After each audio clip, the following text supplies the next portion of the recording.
Welcome to the Business of Travel, the official podcast of the Global Business Travel Association. I'm Debbie Iannaci, Head of Communications, Public Relations, and Research at GBTA. And I'm here today with what I call the dynamic duo that is the GBTA Research team. And that would be Chris Ely, Research Director, and Mark Sharoff, Research Manager. Today, they'll be unpacking the most recent GBTA Business Travel Poll Outlook for the first quarter of 2023. Now, this poll represents actually the 30th in a series that GBTA has been conducting since the pandemic began. And the original poll was established to track the industry's return and recovery. However, now, because of where we're at, we've evolved the scope to more broadly track and analyze the ongoing evolution and outlook for the industry moving forward. So a big welcome to our resident research experts, Chris and Mark. Thank you very much. Happy to be here. Happy to be here. Great. Chris, why don't you get us started? Can you tell us a little bit based on the poll results across global travel buyers, suppliers, and other industry stakeholders? What are we seeing in terms of the high level of sentiment and outlook for the year ahead? Sure, absolutely. So taking a sort of a big picture view, we're seeing some themes emerging. One theme is that business travelers, they're back on the road and in the air. And there's more, the expectations around business trips are higher for 2023. Companies are also expected to increase their business travel spending. For example, business travel bookings and spendings continue to make their way back to 2019 levels. And another thing we're seeing is that staffing levels for travel suppliers is still suppressed, but there may be some help on the way in 2023.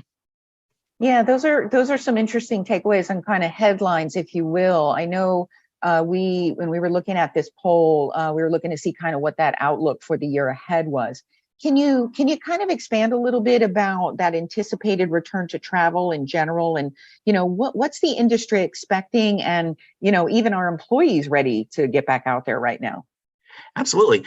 So business leaders, they may anticipate a recession, or some might anticipate a recession this year, but travel managers are anticipating more business travel. So they're much more optimistic. About 3 in 4 travel managers expect their company will take a lot more, or just more business trips in 2023 compared to 2022. And only about 15% of travel managers expect to see the same levels of business travel as last year. And much fewer, only about 7% expect fewer or a lot fewer trips. So the sentiment is there for more business travel coming up.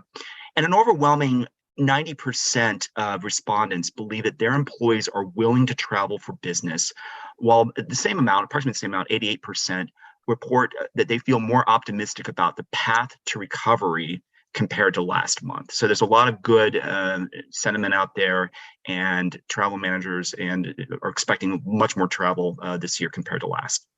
Yeah, and would you say that this tracks even we talk a lot about directionally, even anecdotally. Does this track in a lot more, or has this been consistent, over the last year? Are we seeing a big jump from what they might have thought like 6 months to a year ago into what we feel now in this indicator for the first quarter? Sure. Well, when we look at what travel suppliers and what their expectations are, travel suppliers expect more business travel spending by their corporate customers in the year ahead. Almost 9 in 10 suppliers expect spending by corporate customers in 2023 will be much higher or somewhat higher compared to 2020. And that, by the way, that's an increase from our October poll, when about 80% of suppliers, so now we're about 9 in 10 suppliers. Back in October, about 8 in 10 suppliers expected spending to increase. So we're seeing more anticipation and sentiment around increased spending by suppliers among their corporate customers. And also about 9% expect corporate businesses to travel, or corporate business will be about the same, but only 1% expect spending to be lower compared to 2022. Now, in that October poll that I've referenced earlier, 15% expected the same level of spending, and 5% expected lower spending. So we're seeing, again, more increases in sentiment and expectations around business travel in 2023. But also business travel bookings and spending, they continue making their way back to 2019 levels. And I think that's important to point out. For example, on average, travel buyers estimate their company's current domestic business travel bookings have returned to about 2/3, about 67% of pre-pandemic or 2019 levels. And that's, again, up from 63% in our previous October poll. Travel buyers, they also estimate that their company's current domestic business travel spend is back to about 68% of their 2019 levels. Well, looking about international or thinking about international business travel, that also continues to gain ground. In January 2022, for example, international business travel remained almost at a standstill, with almost 6 in 10, 59% of travel managers saying their company never or rarely allowed international business travel. That was last year in 2022. But in this poll, on average, travel buyers estimate international business travel bookings have recovered to about half, or 54%, compared to what it was in 2019. And that's up slightly from about 50% in October. And current international spending on business trip is expected to be approximately 58%. Right. So I want to, before we leave these particular takeaways, I wanted to ask your view, because again, we look at a lot of things as we're doing our research. Is there anything here that either surprised you or that you have seen indicators that this would be expected as to kind of where we are in this return and recovery journey? Anything that you'd like to share? Sure. One thing that jumped out at me, and just thinking about that, where travel buyers are and what they're thinking, even in the face of a possible recession. So we're hearing a lot in the news about possible recessions. Parts of Europe, the UK, for example, is already in recession. Other parts of the world are experiencing, we're all experiencing economic challenges and headwinds. But despite that, the industry is not pulling back on business travel, and I think that's really what surprised me, because there are so many headwinds out there with inflation, with possible recessions, with conflict in Ukraine, among other global headwinds. But the fact that business travel is back, I think it's a testimony to the importance of business travel for companies who are trying to rebuild their balance sheets from the pandemic. And so it's a testimony to the importance of it. For business to continue to grow and flourish, it requires business travel. And so I think that's one thing that really jumped out at me, despite these strong headwinds, and despite when we thought, early in the pandemic, we kept hearing over and over, or from many circles, people would estimate or opine, business travel will never come back. It'll never be the same. The world is used to virtual meetings and Zoom calls, et cetera. That's clearly not the case. And I think that's something we'll continue to track. But I think that it is just an important testimony of the importance of business travel for companies to grow and prosper.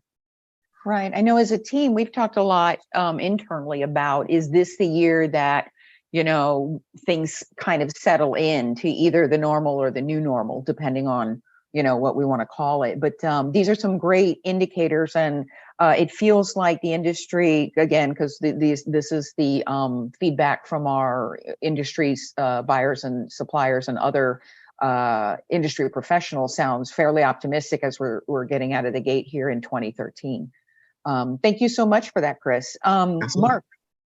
Mark, now I want to come over to you, because Chris touched on something interesting. We've been talking a little bit here about the nuances of kind of that back to business travel. What other developments or trends did you see reflected in the data for this particular poll? Yeah, so I think it's interesting. One of the things that we saw, during the pandemic and the recovery, is that it's been very uneven across different industries. There are some industries that do a lot of essential travel that they have to do, and there's other industries that have replaced a lot of business travel with Zoom meetings. And this was the case at the height of the pandemic. But even throughout the recovery, some industries are doing a lot better than others.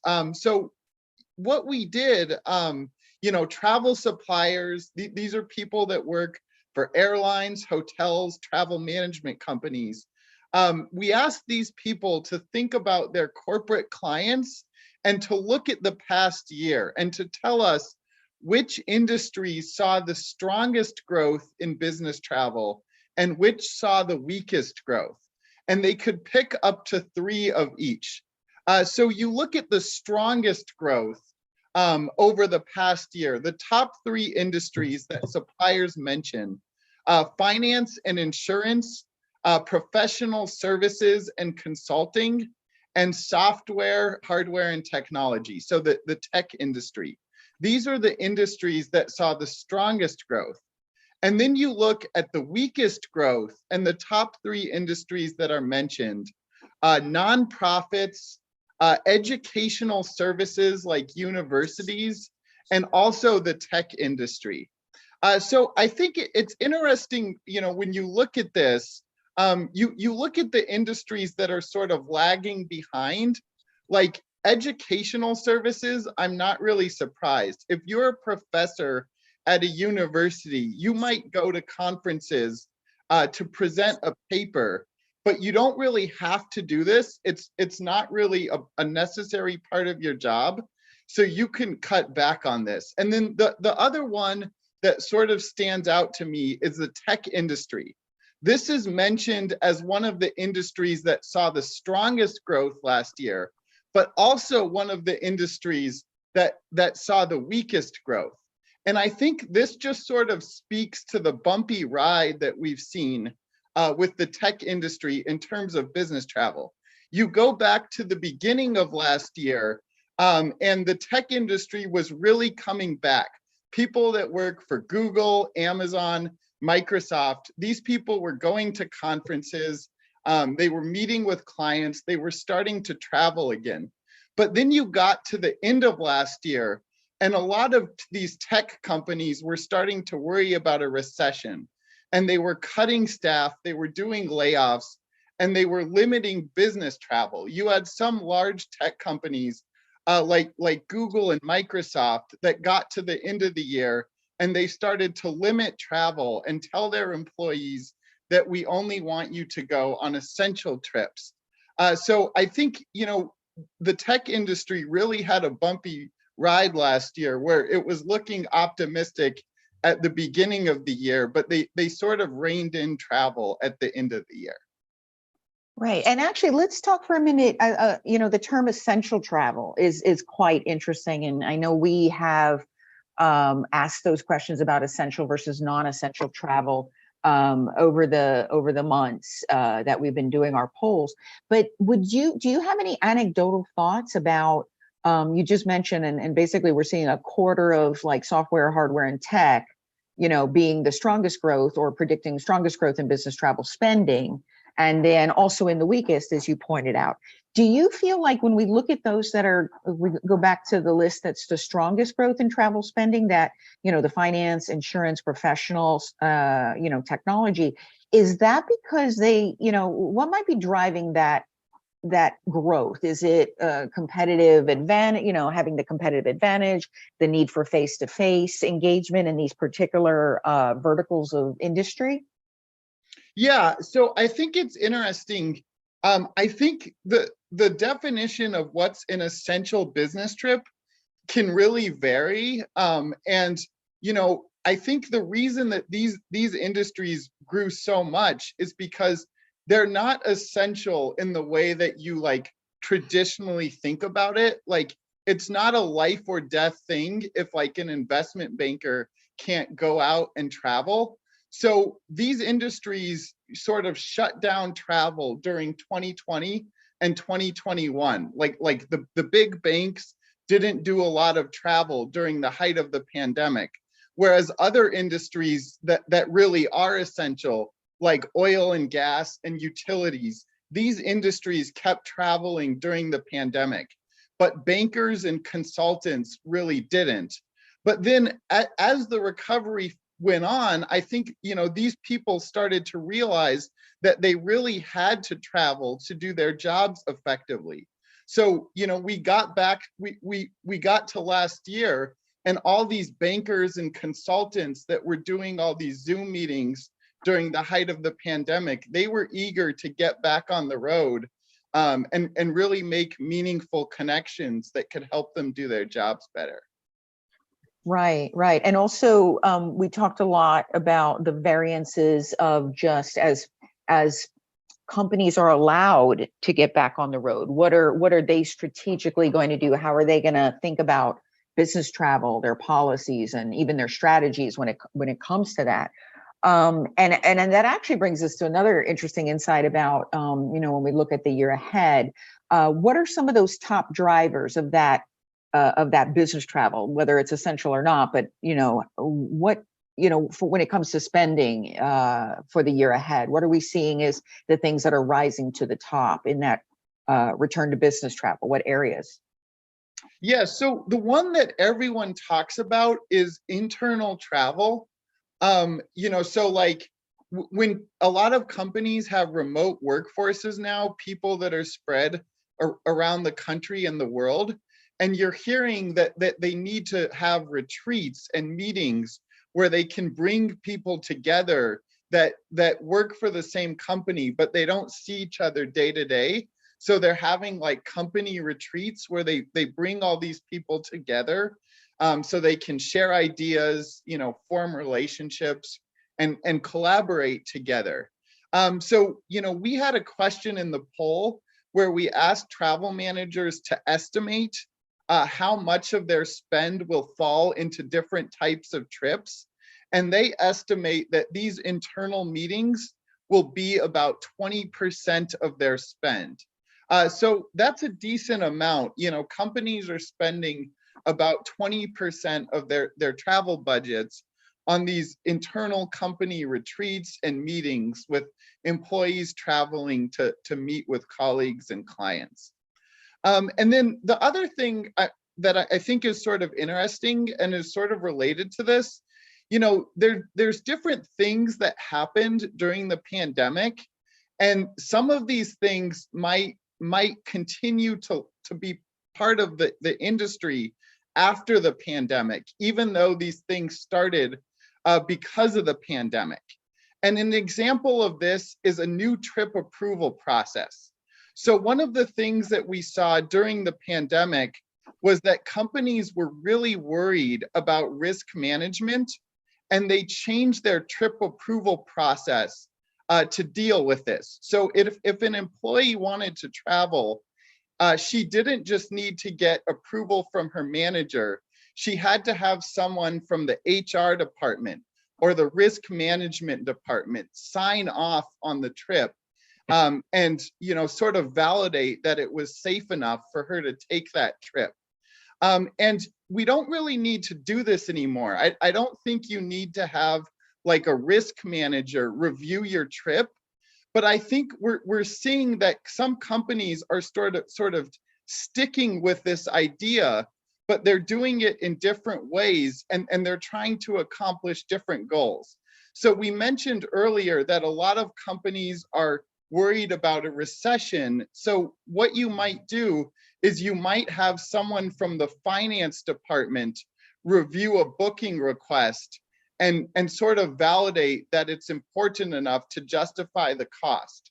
Or if you're worried about sustainability, you might have someone in your sustainability department approve a trip to make sure that it's important enough to justify the emissions. So we're seeing that some companies are sticking with this.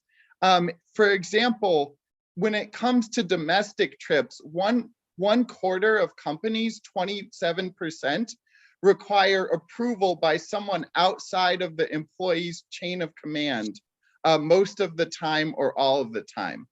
So companies still have stricter approval processes that are sort of a legacy of the pandemic. Right, and that was very well put, because even we talk a lot about the transformation of the business travel industry And if the pandemic did nothing, it else, it elevated that, like you said, that duty of care, that risk management. But now we're also layering on kind of that post-pandemic financial considerations. So whereas maybe a year or two or three ago, we would have just had to have a manager sign off, we're seeing, as you outlined very, very well there, maybe some other stakeholders in other areas that are also having to take a look at the whole travel mix, the travel spend, the travel approval process. So yeah, for sure. Yeah, that's absolutely. really interesting to see how that's going to continue to transform. Chris, I'm going to come back to you now. Speaking of transforming kind of an industry, or kind of the post-pandemic era that we're moving through right now. One of those interesting areas is that maybe that what has happened to the industry, the travel industry holistically, and the need and challenge for workforces and staffing to come back, or for workforces to return. Tell us a little bit about what we saw from that in the poll and how the industry is taking a look at that now. Sure. So staffing levels, as you mentioned, noted, declined for many businesses during the pandemic, suppliers, and staffing levels for travel suppliers is still suppressed, but hopefully it might be looking better in 2023. So for example, travel suppliers and travel management companies, who were forced to reduce staff during the pandemic, even now, many of these companies are not yet fully restaffed. In fact, the poll found that almost half of suppliers report that their company's staffing levels, they characterize it as being somewhat or much smaller than it was pre-pandemic, while about a quarter say or characterize their staffing levels about the same. But in addition, however, 2 in 3 travel managers expect staffing will increase, and they characterize the increase as being a lot or somewhat in 2023 compared to 2022, while about another quarter expect no change. So that's what we're seeing, what the expectations are, and we're seeing in terms of staffing levels. But company travel programs, they tend to hold their pre-pandemic ground, we'll call it pre-pandemic ground, when it comes to staffing.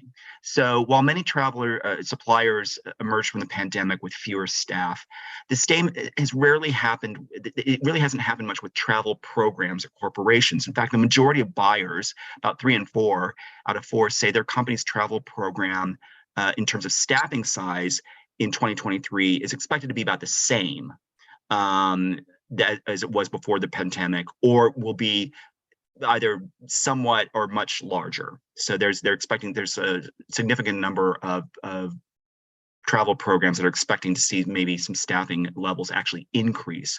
And also many buyers also expect to see spending for their travel program operations, such as staff salaries, technology, consultants, etc.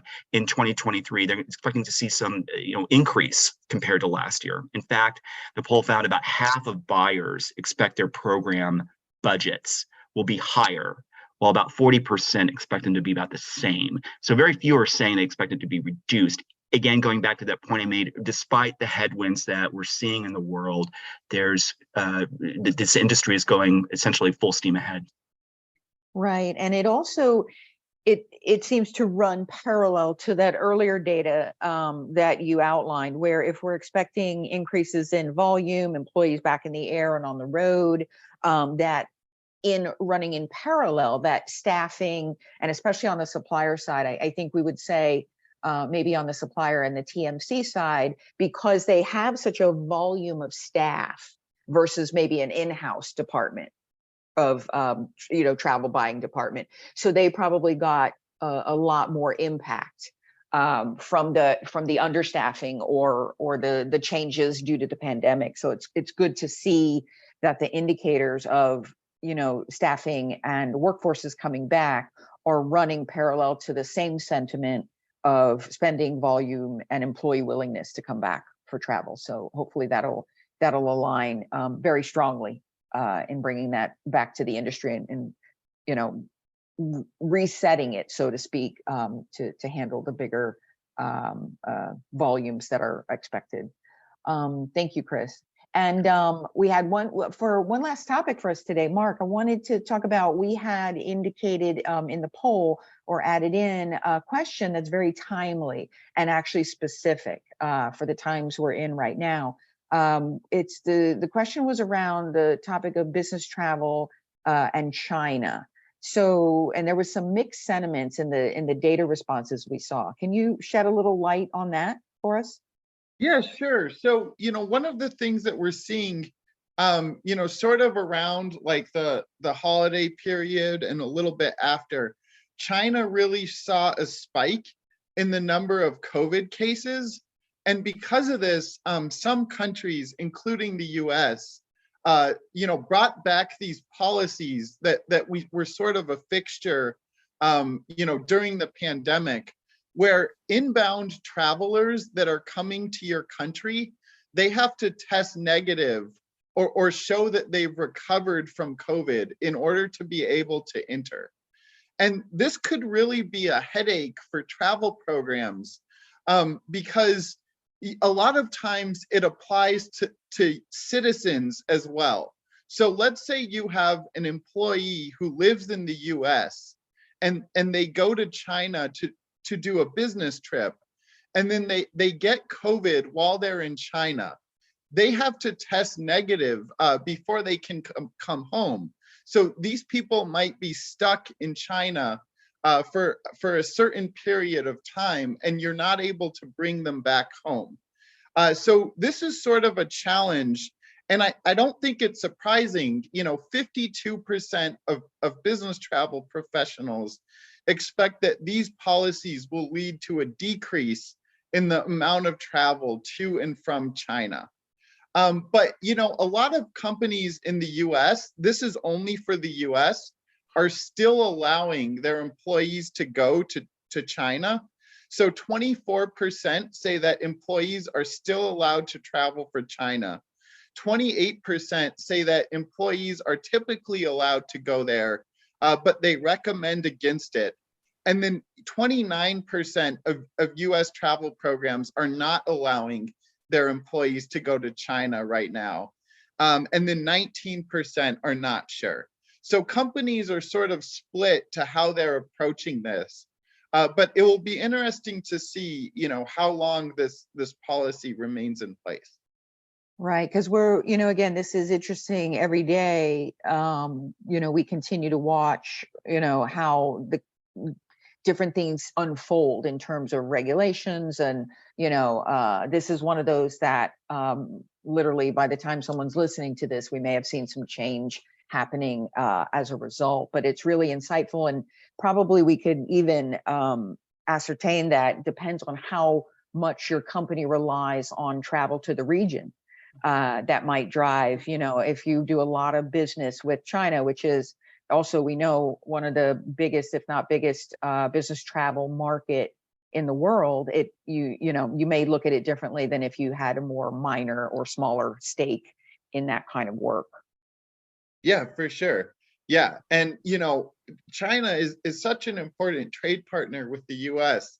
And it really doesn't matter what industry you're in, whether it's, manufacturing, tech, banking, you probably do like business in China if you're a large, like global or multinational company. So I think the longer that this lasts, it could really be like a challenge that travel programs have to deal with. Correct. And we'll keep watching, and we'll keep asking our industry what they're seeing next, because again, that's the greatest indicator of kind of what's happening, is keeping our pulse out there on that. So thank you so much, Chris and Mark, for your insights today. Thank you. Thank you for hosting. It's been a pleasure. Yeah, thank you so much. Great. And we appreciate everyone that also takes the time to answer our GBTA polls. This is very critical to enabling us to gather all the voices and to show the trends and the analysis as a result of the people that are actually doing the work day to day in the business travel industry. You can find these latest GBTA poll results on gbta.org, and also GBTA members can access all GBTA research in the member hub. The research team here, Mark and Chris, can help your organization with any of your needs, so please feel free to reach out to them at research at gbta.org for more information. You have been listening to The Business of Travel, the official podcast of the Global Business Travel Association. For more information about GBTA and its work, visit gbta.org and be sure to rate and review us wherever you get your podcast. Until next time, thanks for listening.